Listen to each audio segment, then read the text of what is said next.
Assalamualaikum warahmatullahi wabarakatuh. Apakah kalian pernah mendengar kisah tentang seseorang yang rela menukar kehidupannya demi kekayaan tak terhingga? Atau perjanjian gaib yang mengikat manusia dengan dunia lain? Dalam cerita kali ini, kita akan menyelami kisah Bayu, seorang pria muda dari pesisir selatan Jawa, yang berani membuat perjanjian dengan sang ratu laut. Akankah ia mampu bertahan dari konsekuensi perjanjian itu? Dengarkan kisah ini sampai selesai, karena setiap bagiannya akan membawa kalian pada ketegangan yang tak terduga. Di desa Pangandaran, Jawa Barat, hidup seorang pemuda bernama Bayu. Ia berasal dari keluarga miskin, sehari-harinya bekerja sebagai nelayan. Namun, akhir-akhir ini, hasil tangkapannya selalu sedikit, bahkan seringkali pulang dengan tangan kosong. Bayu mulai merasa putus asa. Suatu malam, saat Bayu duduk di tepi pantai sendirian, ditemani deburan ombak dan angin malam yang dingin, ia mendengar suara aneh. Suara itu seperti bisikan lembut, memanggil namanya dari arah laut. Bayu. Suara itu terdengar begitu jelas, membuatnya merinding. Awalnya Bayu mengira itu hanya halusinasinya, tetapi suara itu terus terdengar setiap malam. Ia mulai bertanya-tanya, siapa yang memanggilnya? Apakah itu pertanda buruk, atau ada sesuatu yang lain? Akhirnya, rasa penasaran mengalahkan ketakutannya. Suatu malam, saat bulan purnama bersinar terang, Bayu memutuskan untuk mengikuti suara tersebut. Ia berjalan menuju bibir pantai, melewati pasir basah yang dingin. Tiba-tiba, ombak besar bergulung ke arahnya, namun bukannya mundur, Bayu justru mendekat. Dari dalam ombak, muncul sosok wanita berbalut kain hijau, dengan rambut panjang yang terurai, dan wajah yang begitu cantik hingga membuat Bayu terpaku. Wanita itu tersenyum lembut. "Aku adalah Nyi Roro Kidul, Ratu Penguasa Laut Selatan. Aku telah memperhatikanmu, Bayu. Kau adalah pria yang kuat, tetapi aku tahu hatimu diliputi keputusasaan. Aku bisa membantumu." Bayu terdiam, tubuhnya gemetar antara rasa takut dan takjub. "Apa yang kau maksud, Ratu?" tanyanya pelan. "Aku bisa memberimu kekayaan yang tak terhingga. Namun, ada syaratnya," jawab Nyi Roro Kidul. "Kau harus menikahiku, dan kau harus siap menerima semua konsekuensinya." Bayu terkejut mendengar tawaran itu. Ia tahu ini bukan keputusan yang bisa diambil dengan mudah. Namun, bayangan tentang kehidupan mewah menggoda pikirannya. Setelah beberapa saat, ia berkata dengan suara bergetar, "Aku setuju." Nyi Roro Kidul tersenyum puas. "Mulai malam ini, hidupmu akan berubah, Bayu. Tetapi ingat, jangan pernah mencoba mengingkari perjanjian ini." Setelah itu, ombak besar kembali menggulung, membawa serta sosok wanita itu ke dalam lautan. Bayu berdiri mematung, menyadari bahwa hidupnya baru saja memasuki babak baru yang penuh misteri. Keesokan harinya, Bayu terbangun dengan perasaan aneh. Semalam terasa seperti mimpi, namun ia tahu itu nyata. Ketika ia keluar dari rumahnya yang sederhana, ia terkejut melihat keajaiban terjadi. Perahu tua yang biasanya ia gunakan untuk melaut kini berubah menjadi perahu besar yang baru dan kokoh. Tak hanya itu, ketika ia memeriksa jaring yang ia tinggalkan semalam di pantai, ia mendapati hasil tangkapan yang melimpah, ikan-ikan besar yang biasanya sulit didapatkan oleh nelayan lain. Warga desa yang melihat kejadian itu pun heran. Mereka mulai berbisik-bisik, bertanya-tanya bagaimana Bayu bisa mendapatkan keberuntungan sebesar itu dalam semalam. Dalam waktu singkat, kehidupan Bayu berubah total. Ia membangun rumah besar di atas tanah keluarganya. Ia membeli tanah-tanah baru untuk dijadikan tambak, dan hasil panennya selalu melimpah. Orang-orang desa mulai memandangnya dengan iri, tetapi tak ada yang berani bertanya secara langsung dari mana asal kekayaannya. Namun, di balik semua itu, ada harga yang harus dibayar. Setiap malam, Bayu merasa ada yang memanggilnya untuk kembali ke pantai. Awalnya ia mengabaikan panggilan itu, tetapi semakin lama semakin kuat, hingga akhirnya ia tak mampu melawan. Pada suatu malam, Bayu berjalan menuju pantai seperti orang yang sedang dihipnotis. Ombak besar menggulung, dan dari dalamnya muncul Nyi Roro Kidul. Ia tersenyum manis, seperti pengantin baru yang menanti suaminya. "Bayu," katanya dengan suara lembut, "kau telah menerima kekayaan yang kujanjikan. Namun, kau juga telah menjadi bagian dari duniaku. Mulai sekarang, kau harus menemuiku setiap malam." Bayu tak berani menolak. Ia tahu, perjanjian itu telah mengikatnya. Setiap malam, ia harus meninggalkan rumahnya dan berjalan menuju pantai, di mana ia menghabiskan waktu bersama Nyi Roro Kidul hingga fajar. Namun, yang ia tidak sadari, setiap kali ia pergi, ada sesuatu yang berubah dalam dirinya. Ia menjadi lebih dingin dan mudah marah kepada orang-orang di sekitarnya, termasuk istrinya, Ambar. Ambar, yang awalnya ikut bahagia dengan kehidupan baru mereka, mulai merasa ada sesuatu yang aneh. Suaminya sering pergi tanpa alasan jelas, dan ketika ia kembali, pandangannya kosong, seperti orang yang telah kehilangan sebagian jiwanya. "Bayu, apa yang sebenarnya terjadi?" tanya Ambar suatu malam. "Aku hanya bekerja keras untuk keluarga kita," jawab Bayu singkat, berusaha mengalihkan perhatian istrinya. Namun, Ambar tidak mudah percaya. Ia merasa ada rahasia besar yang disembunyikan Bayu, dan ia bertekad untuk mencari tahu apa itu. Ambar semakin yakin ada yang tidak beres dengan suaminya. Bayu, yang dulu ceria dan penuh perhatian, kini sering melamun dan menghindari pertanyaan. Setiap malam, ia pergi dengan alasan yang tidak masuk akal, lalu kembali menjelang subuh dengan wajah lelah dan dingin. Ambar memutuskan untuk mengawasi suaminya. Pada suatu malam yang gelap, saat Bayu keluar rumah dengan langkah hati-hati, Ambar mengikutinya dari kejauhan.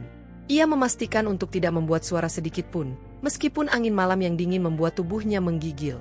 Bayu berjalan menuju pantai, tempat ia berdiri di tepi air dengan pandangan kosong ke arah laut.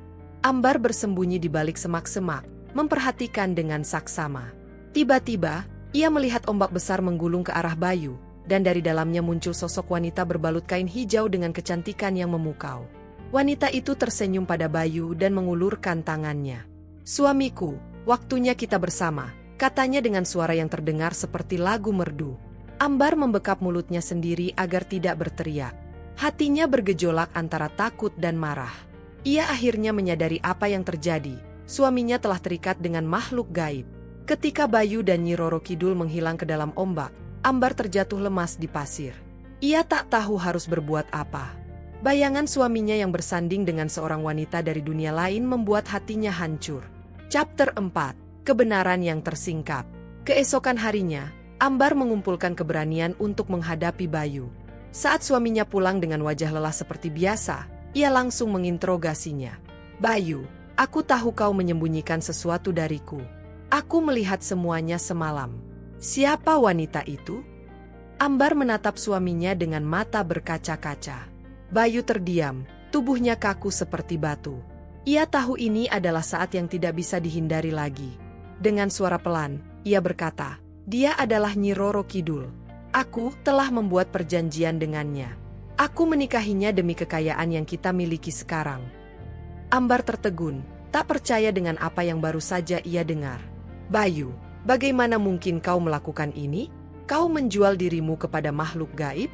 Kau tidak memikirkan keluargamu." "Aku melakukannya untuk kita, Ambar," teriak Bayu dengan nada putus asa.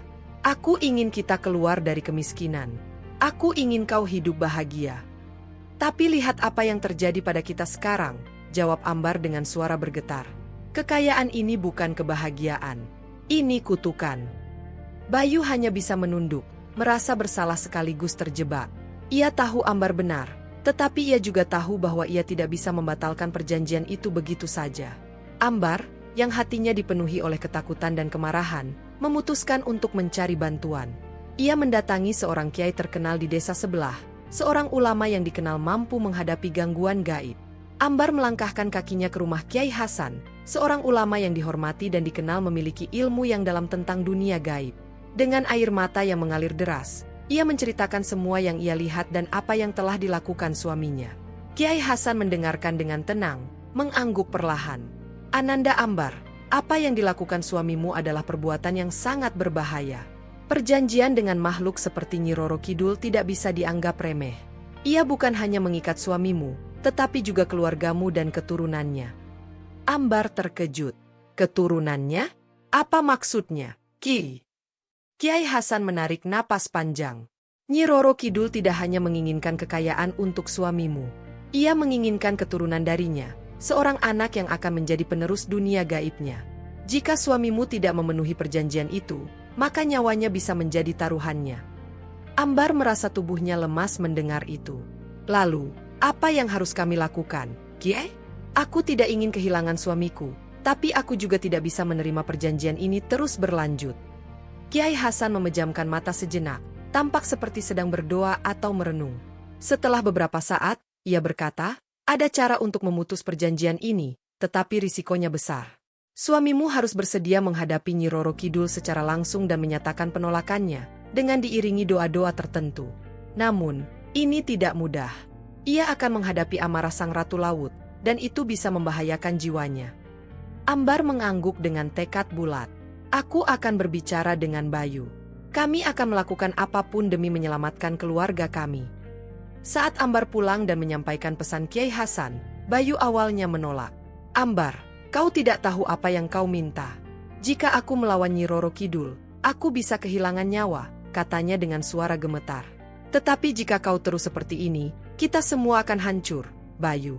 Apakah kau rela anak-anak kita nanti menjadi korban dari perjanjian ini?" Ambar menangis, memohon pada suaminya. Kata-kata Ambar menusuk hati Bayu. Ia tahu ia telah membawa keluarganya ke dalam bahaya besar.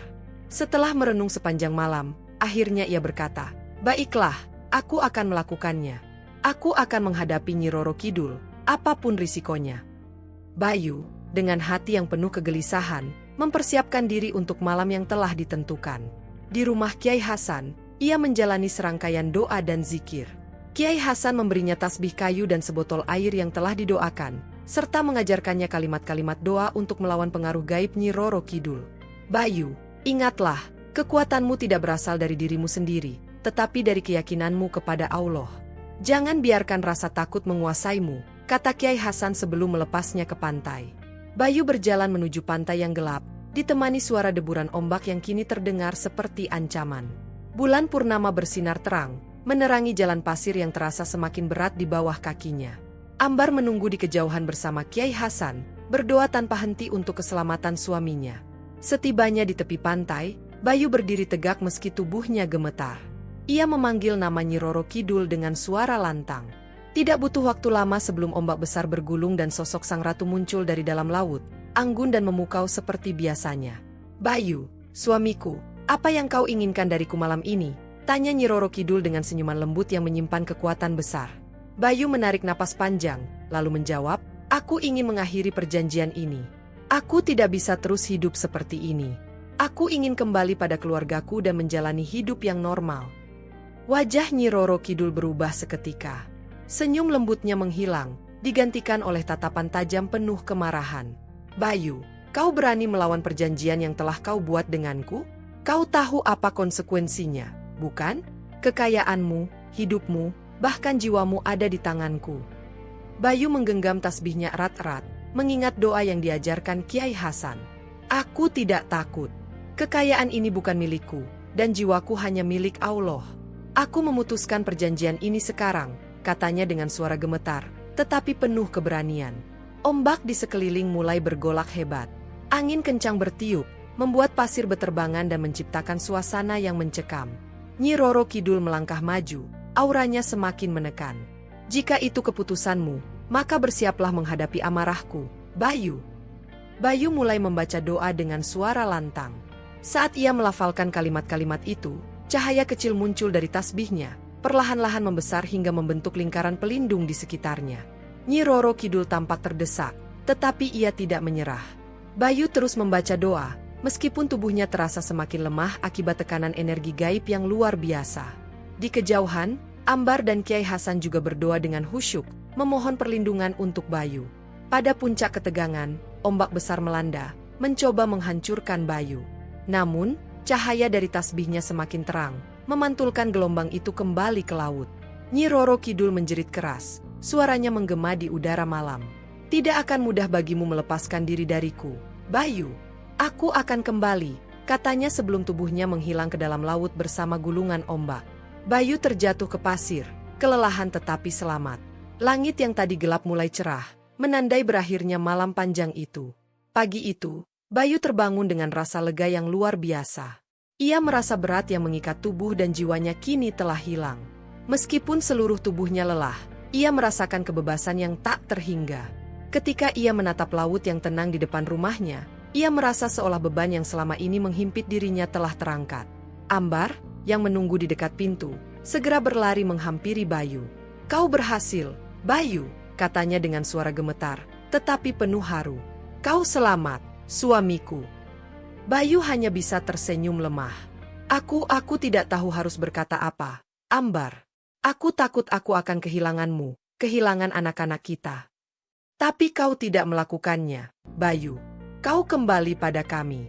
Itu yang terpenting, jawab Ambar, memeluknya erat. Mereka berdua berdiri di tepi pantai, menyaksikan matahari terbit dengan penuh harapan. Bayu akhirnya merasa ia telah menebus kesalahan-kesalahannya, meskipun jalan yang harus ia tempuh sangat berat. Ia tahu, perjanjian itu memang telah berakhir, tetapi ia juga menyadari bahwa harga dari semuanya sangatlah mahal. Namun, kehidupan mereka tidak kembali seperti dulu. Meskipun Bayu dan Ambar kembali hidup bersama, mereka tak bisa menghapus jejak yang ditinggalkan oleh pengalaman itu.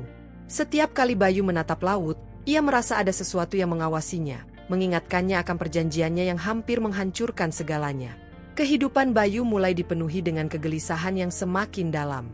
Ia merasa meskipun telah berhasil memutuskan perjanjian dengan Nyi Roro Kidul, ada sesuatu yang tak pernah benar-benar pergi. Rasa cemas selalu menggelayuti dirinya, seolah ada mata gaib yang terus mengamatinya, menunggu saat yang tepat untuk kembali. Raka, anak sulungnya, mulai menunjukkan sikap yang semakin aneh. Ia sering melamun, seolah sedang berbicara dengan sesuatu yang tak terlihat. Suatu malam, Bayu melihat Raka berdiri di tepi pantai, menatap ombak dengan tatapan kosong. Bayu memanggilnya, tetapi Raka tidak bergerak. "Raka!" teriak Bayu, berlari menghampirinya. Anak itu perlahan menoleh, namun wajahnya tampak lebih tua dari usianya, seolah telah memikul beban yang tidak seharusnya. "Ayah, aku sudah mendengar semuanya. Tidak bisa kita lari dari takdir ini," katanya. Suaranya serak dan dalam, seperti suara orang yang sudah lama hilang dari dunia ini. Bayu merasakan getaran di seluruh tubuhnya. "Apa yang kau maksud, Nak?" tanyanya dengan cemas. Raka mengangkat tangannya, menunjuk ke lautan yang tenang.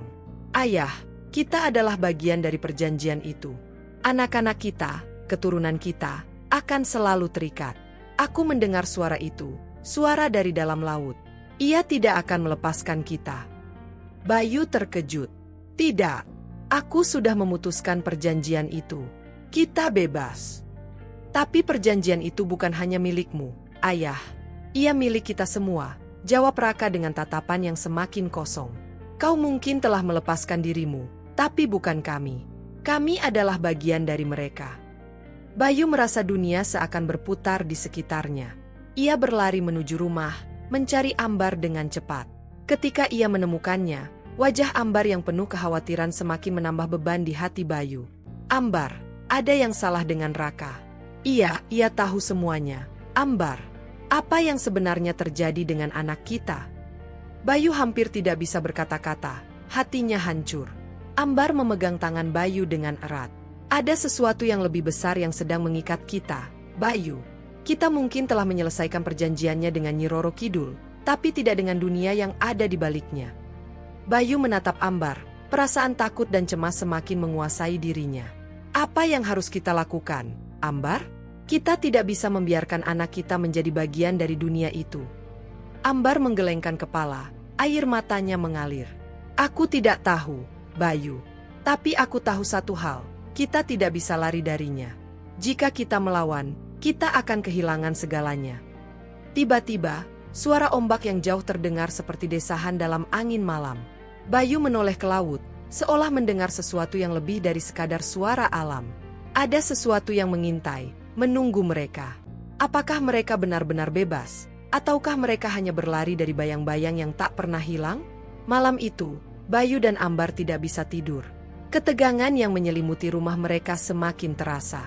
Suara angin yang berhembus keras membawa suara-suara aneh dari laut, seolah-olah ada yang memanggil mereka kembali.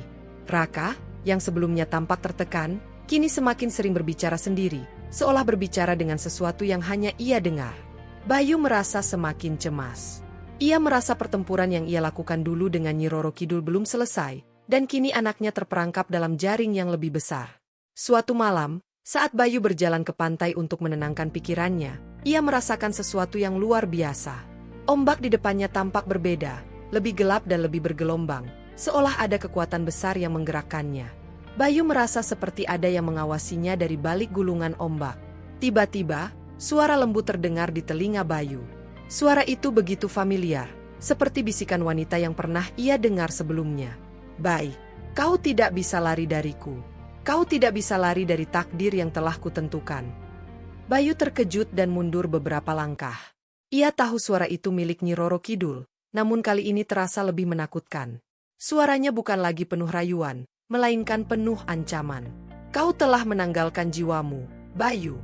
Aku akan mengambil apa yang menjadi milikku, lanjut suara itu. Bayu berlari kembali ke rumah, tubuhnya gemetar.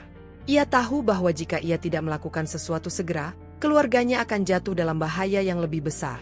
Sesampainya di rumah, ia segera mengunci pintu dan mencari Ambar. Ambar, kita harus pergi. Kita harus meninggalkan tempat ini, atau kita semua akan terperangkap, katanya dengan terburu-buru. Ambar menatapnya dengan tatapan bingung. Tapi kita sudah berusaha, Bayu. Apa yang bisa kita lakukan sekarang? Bayu menarik nafas dalam-dalam, berusaha menenangkan dirinya. Raka, dia tidak lagi hanya anak kita. Dia sudah terikat dengan dunia itu. Aku harus kembali ke laut, dan aku harus melawan Nyi Roro Kidul sekali lagi. Hanya dengan itu kita bisa benar-benar bebas. Ambar terdiam sejenak, lalu mengangguk. Jika itu yang harus kita lakukan, maka kita akan melakukannya bersama. Mereka berdua bergegas menuju pantai. Di sana, Bayu berdiri di tepi laut, menatap ombak yang kini semakin besar. Ia merasa kekuatan yang luar biasa mengalir dalam dirinya, kekuatan yang berasal dari tekad dan doa-doa yang telah ia panjatkan selama ini. Ia tahu ini adalah pertempuran terakhir, dan ia harus menang. Ambar berdiri di sampingnya, menatap laut dengan cemas. Bayu, hati-hati. Jangan biarkan dirimu terjerat lagi. Bayu menatapnya dengan penuh keyakinan. Aku tidak akan pernah terjerat lagi, Ambar. Aku sudah cukup menderita. Sekarang, aku akan membebaskan kita semua. Dengan tekad yang bulat, Bayu memanggil nama Nyi Roro Kidul sekali lagi, kali ini dengan kekuatan yang lebih besar. Ratu Laut, aku menantangmu. Aku ingin kau melepaskan keluargaku, dan aku akan mengakhiri segala perjanjian kita. Ombak yang besar mulai menggulung, dan dari dalamnya muncul sosok Nyi Roro Kidul, kali ini dengan wajah yang penuh kemarahan. Bayu, kau begitu gigih, tetapi kau tidak tahu apa yang kau lawan. Aku adalah takdirmu, dan takdir tidak bisa dihindari. Bayu mengangkat tangannya dan mulai melafalkan doa-doa yang telah dipersiapkan Kiai Hasan. Cahaya terang mulai memancar dari dirinya, menembus kegelapan laut yang mengelilinginya. Nyi Roro Kidul mengerang kesakitan, mencoba melawan cahaya itu, tetapi ia tidak bisa. Pada puncak kekuatan Bayu, ombak yang besar meledak, terpecah menjadi ribuan percikan air. Dan pada saat itu, Nyi Roro Kidul menghilang ke dalam kedalaman lautan, menjerit keras, seolah mengakui kekalahannya. Bayu berdiri tegak, tubuhnya lemas namun jiwanya terasa bebas. Ia tahu bahwa pertempuran ini akhirnya selesai. Pagi setelah pertempuran yang mengerikan itu, suasana di rumah Bayu dan Ambar terasa berbeda. Udara di sekitar mereka begitu tenang, seolah alam ikut merayakan kemenangan mereka atas Nyi Roro Kidul. Namun, meskipun fisiknya terasa lega, Bayu merasakan ada sesuatu yang belum tuntas.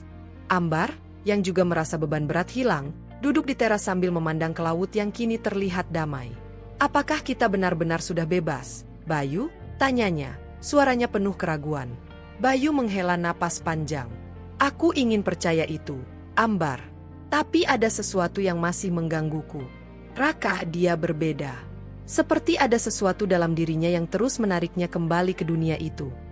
Ambar menoleh dan memandang anaknya yang sedang duduk di halaman, menatap kosong ke arah laut. Aku tahu, Bayu. Aku juga merasakannya. Raka bukan lagi anak yang sama seperti dulu. Bayu berjalan mendekati Raka, yang tidak menyadari kedatangannya.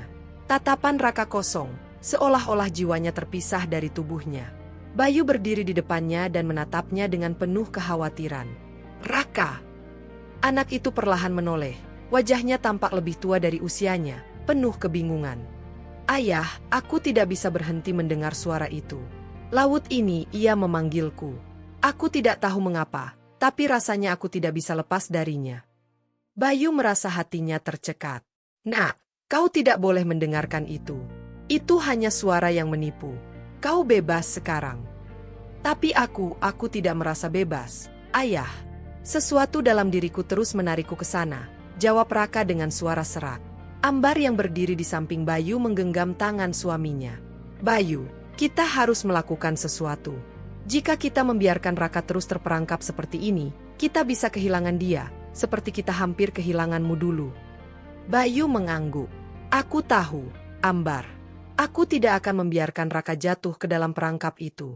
Kita harus mencari cara untuk benar-benar memutuskan ikatan itu.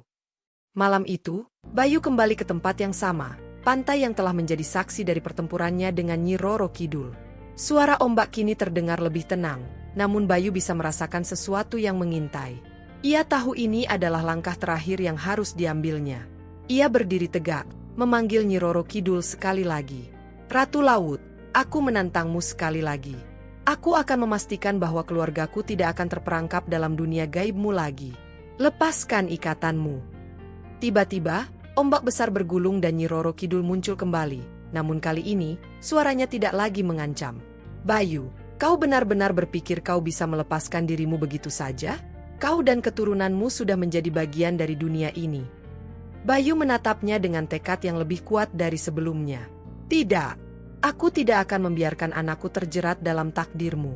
Ini adalah akhir dari segalanya. Dengan kekuatan doa yang lebih besar, Bayu mulai melafalkan kalimat-kalimat yang telah dipelajari dari Kiai Hasan. Cahaya yang begitu terang menyelimuti tubuhnya, dan Nyi Roro Kidul terhuyung mundur, seolah terdesak oleh kekuatan yang tidak bisa ia lawan. Tidak ada lagi yang bisa kau ambil dari kami, teriak Bayu, dan pada saat itu, ombak besar yang melanda kembali pecah, menghilangkan sosok Nyi Roro Kidul dengan sekali gerakan. Bayu terjatuh ke tanah, kelelahan, tetapi untuk pertama kalinya ia merasa benar-benar bebas. Laut yang tadinya gelap kini tampak damai, dan Raka, yang berdiri di kejauhan, mulai merasakan kedamaian yang juga mengalir dalam dirinya. Matahari terbit dengan sinar yang lebih cerah dari biasanya, seolah memberi tanda bahwa segala kegelapan yang menutupi hidup Bayu dan keluarganya telah berakhir. Laut yang tadinya penuh dengan ancaman kini tampak damai, tenang, seolah menyambut mereka kembali ke kehidupan normal. Namun, meskipun dunia luar tampak berubah, Bayu tahu bahwa perjalanan ini meninggalkan bekas yang tak mudah hilang.